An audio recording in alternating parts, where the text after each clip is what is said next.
To the delight of many parents, it's back to school season. A handful of local school districts open their doors this week, while dozens more will ring their school bells next week. Well, despite mom and dad being excited about school starting up again, there are kids who are really nervous about heading back into the new school year.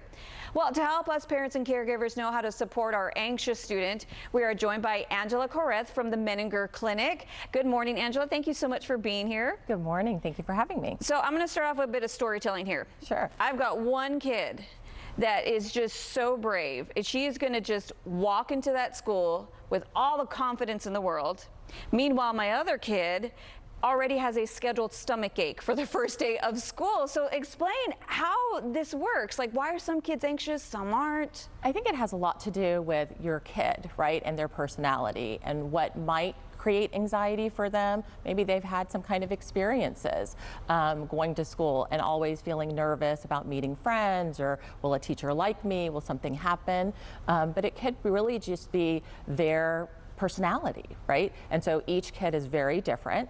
Similar to you, I have 3 different kids, 3 different personalities. One's like, oh God, school's starting. The other is like, okay, where are all my notes? Who's gonna be my teacher? And get very organized. So I really think it's about each of your child and their personality. Yeah, see, I was more like your second kid right there. Like, I had the schedule laminated, I had all my pencils sharpened, but I want to be able to sympathize with my child that is anxious about going back to school. So how can I do that? How can I support them? So at the Menninger Clinic, I work with a lot of parents, and one of the things that I tell parents is, how are you approachable, right? We want our kids to be able to come to us, especially if they're struggling or they're nervous or stressed about something.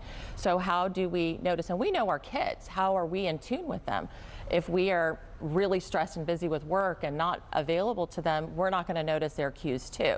So it's really important to be approachable and also be able to have a check-in. Hey, school's starting next week. Let's just ask them an open-ended question. What are you thinking and feeling about that?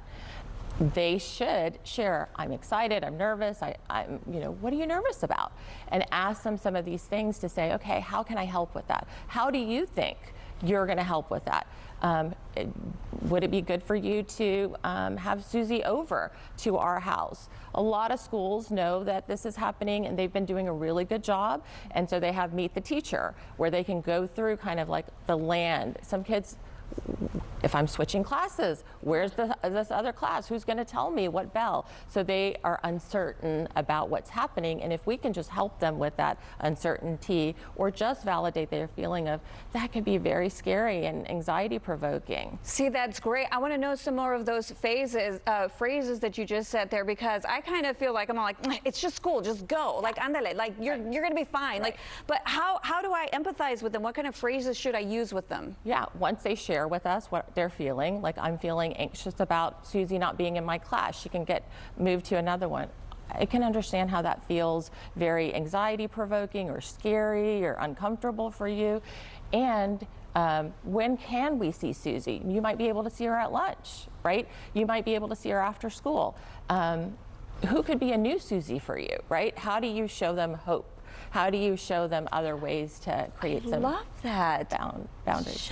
Show them some hope. Okay, so we've got like about 30 seconds left, but I do want to understand the cues just really quick. Is there kind of like a short list of the cues we should be looking out for in our kids? So a lot of times the younger kids are very much, my tummy hurts, my head hurts, right? You'll see psychosomatic reactions. I really don't want to go to school, right? And so being able to say, tell me what's going on. I took your temperature, nothing else is going on. Are you thinking about something? And again, those could be things that you say to them that can open up some dialogue. Yeah. And then once school starts, I say, do a check-in. How, a few days in, how's that working? They will feel very cared for by us parents when we said, you were nervous about Susie not being there. How is that for you? Yeah, it's probably really helpful to discuss emotions ahead of time. We have that emotion chart on our fridge, like, hey, point to the one you feel like. Right. Well, thank you so much for joining us today. Where can we get some more information if we need additional help? Yeah, if you want, you can call the Menninger Clinic. Our website has a lot of resources there for parents, but also for therapy. If things don't get better for your kiddo or you, if you are nervous,